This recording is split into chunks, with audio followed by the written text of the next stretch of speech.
This is Standing for the People, talking to Cortez Riley. telling them what organization you represent and give them a little background about you. Well, pretty much I am pretty much the founder and the coordinator for Cortez's birthday Loving Thy Neighbor Extravaganza. And essentially that's my birthday is August 17th. And about 4 years ago, I started coordinating a week of events during my birthday and pretty much a week service projects to give back to the community. And essentially, got the idea earlier in college. I went to the University of Minnesota Twin Cities where I was heavily involved with student groups. I started the AIDS Awareness Coalition. We did some things to counter stigma about surrounding HIV/AIDS. I actually was a co-founder of Tongues Untied, a safe space for LGBTQ students of color at the U that actually still currently going on. And I don't know, I prayed for years. One of my friends, she had invited us to go and do Feed My Starving Children during her birthday. And I just thought it was really amazing how, I guess the concept of using your birthday where we historically get presents or whatever and attention and all that, but using your birthday as a vehicle to give back.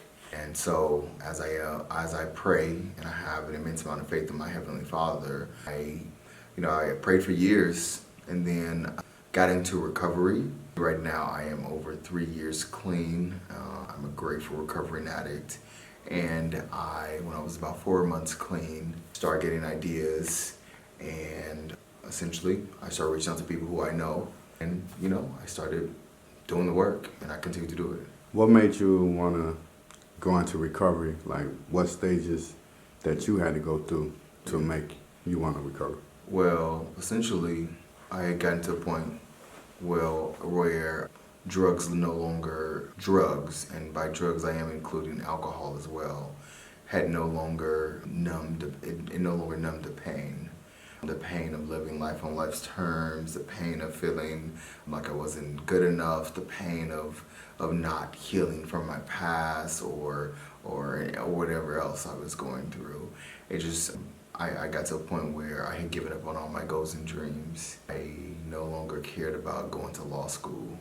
I no longer cared about giving into the world or using my gifts. I knew that I couldn't commit suicide because of my beliefs, my spiritual beliefs. And I knew God. I knew what the Bible says about committing suicide, and so I knew that was not an option. But I guess at some point I had gotten so low that I made the decision, or so spiritually dead that I made the decision to coast until I die and use drugs because I didn't know that there was another option. And when the pain of staying the same became greater than my fear of change, I surrendered. And I walked into the doors of Recovery Plus, and ever since I have not looked back. February 22nd, 2019, I made 3 years clean, and I'm grateful. Congratulations. Yes, thank you. Did you have any support along the way helping you through? Absolutely. So now, due to the spiritual principle of anonymity, I'm not able to speak about the specific fellowship, but yes, there are a group of amazing men and women who support me. I am very close to several people. I do work on a 12-step program. What I realized is that drugs were never my problem. Drugs were merely just symptoms to deeper issues. I didn't know how to cope with life on life's terms, and so I smoked weed, or I drank wine, or whatever.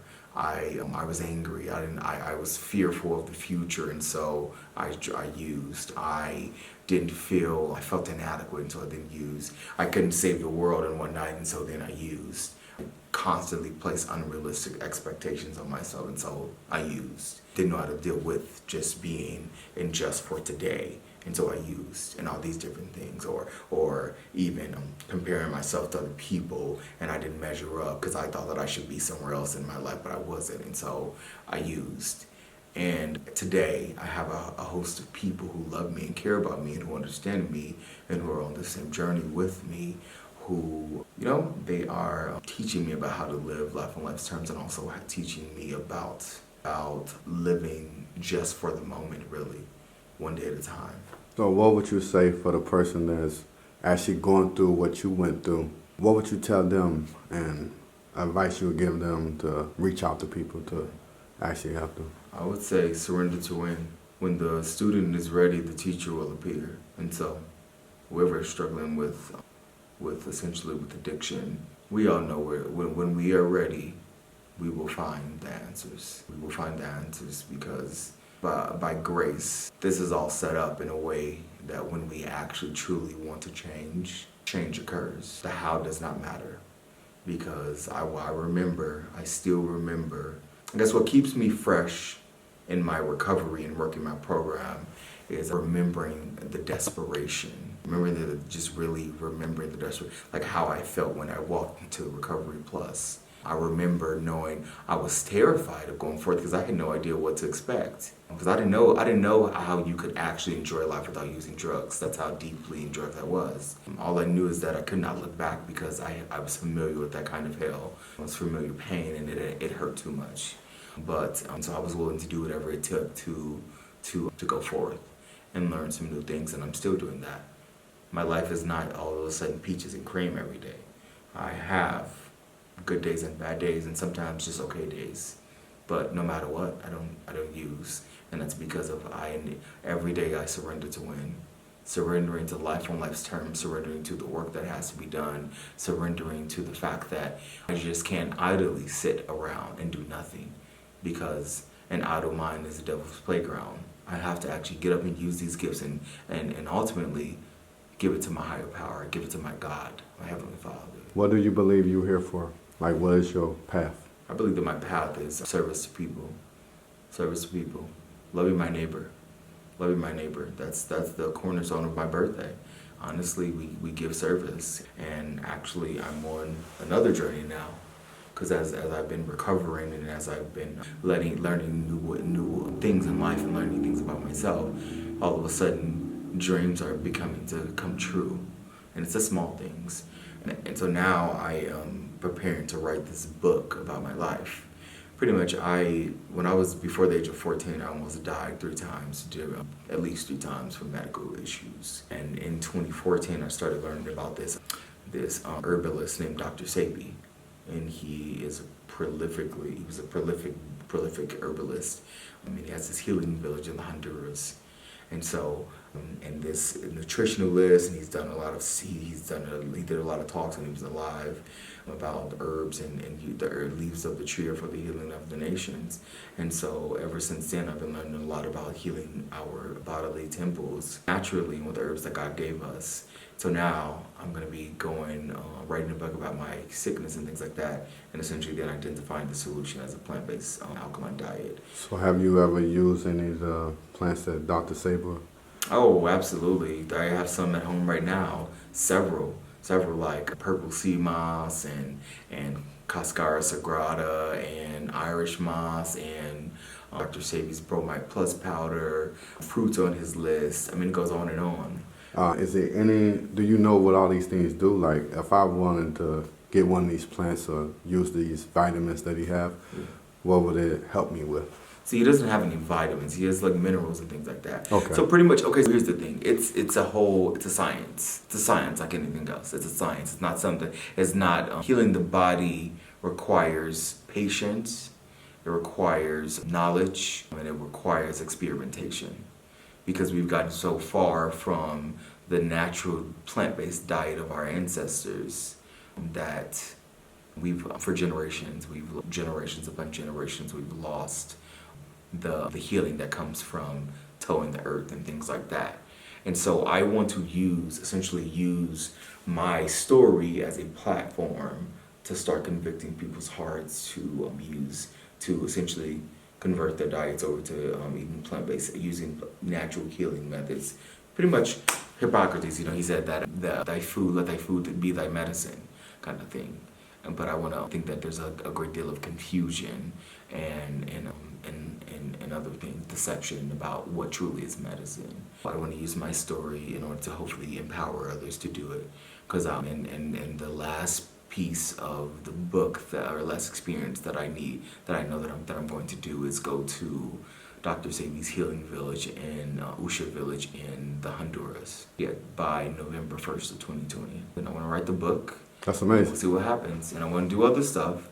And then I truly want to teach people so that we can at the very least start teaching our kids and truly start converting converting over to a plant-based diet. It's not easy. I mean, right now I'm on my own journey, and in my book, I'm going to be candid and real, because this is not easy. Even though I know that certain things like dairy are not healthy for you, I just stuffed my face with dairy earlier with cheese. But you know what? But ever since I've been praying and I actually started the journey, there has been changes, and I know that. And so it's a journey. It's about taking it one day at a time, one thing at a time, and knowing, but ultimately knowing that God is in control, and that He that started a good work in you surely will finish it. So what's your next step in life? Where you think you want to head your life and direction you want to go? Well, since my health is my first wealth, I think that right now I am in my next step essentially, and that is detoxing my body and writing this book and going to the healing village. So right now I'm actually planning my birthday celebration for this year in August, and I'm going to be doing essentially a series of small fundraisers, like things like I'm going to do this vision board event, teaching people about the power of vision boards, and I'm going to share my story about how I came to, and my vision board is this huge board. I can't wait to show it, and I'm going to charge it a little fee, but then I'll have the magazines and materials, and people will leave that workshop with an actual vision board. And I'm sure many people for the first time, or people who never thought that they could, but I'm going to do my part in encouraging and inspiring, like, look, get it done, and you can absolutely do it. Because I believe that if we all focus more on things like detoxing our bodies, things like actually having the audacity to confess to the world that we have dreams, and then go the step forward and actually become willing to do them, I mean, there will be a lot of things that I believe that we can all vibe at a higher level if we did that. So what you think about the community as a whole? Like, what do we have to do to fix the problems in the community? Yeah, that's a loaded question. It's a loaded question. I'm not sure. I do not believe that I have a one solution to for all of our problems. And what I've learned throughout my tenure here on Earth, that what I realized is that I'm just not God, and so I don't have to even pretend to be God. And honestly, it's okay that I don't know the answer. I find power in knowing where I fit in. I get in where I fit in. And so I've found power in focusing, as opposed to trying to focus on all the moving pieces. I've surrendered to the fact that I'm merely just a speck of of space on this huge earth with billions of people on it. And I'm merely trying to be used as a vessel of Jehovah, and just simply do my part. Because the thing is, I don't know. But one thing I have identified is that I can spread love. I can do my part from right where I'm at with what I have to shine some light in the world. And for the rest of my life, I plan on doing that. So do you think the St. Cloud community, do you think from the gangs and the violence that we hear, I don't know if you hear it every day, but I hear whispers of different activities going on, especially the drugs. The African Americans don't have enough jobs. People not actually benefiting around here in this community. Trying to bring more programs, and as you bring programs, the programs get shut down, or they not existing long enough for people to get benefit or know about them. Yeah. So.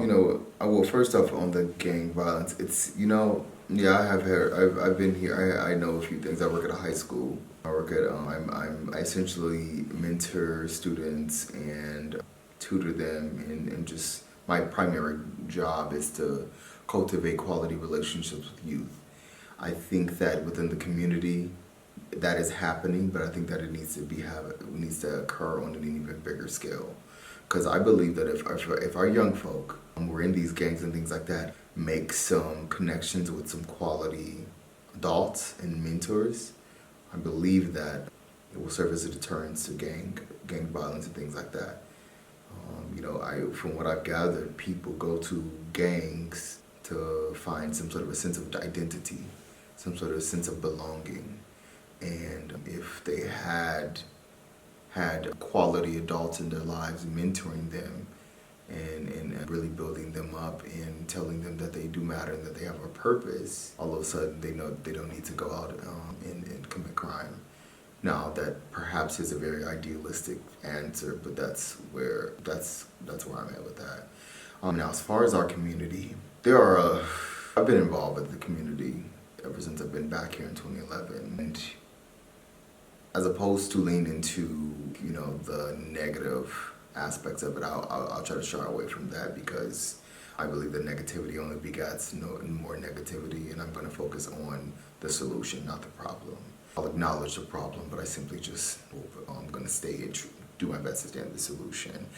I believe that one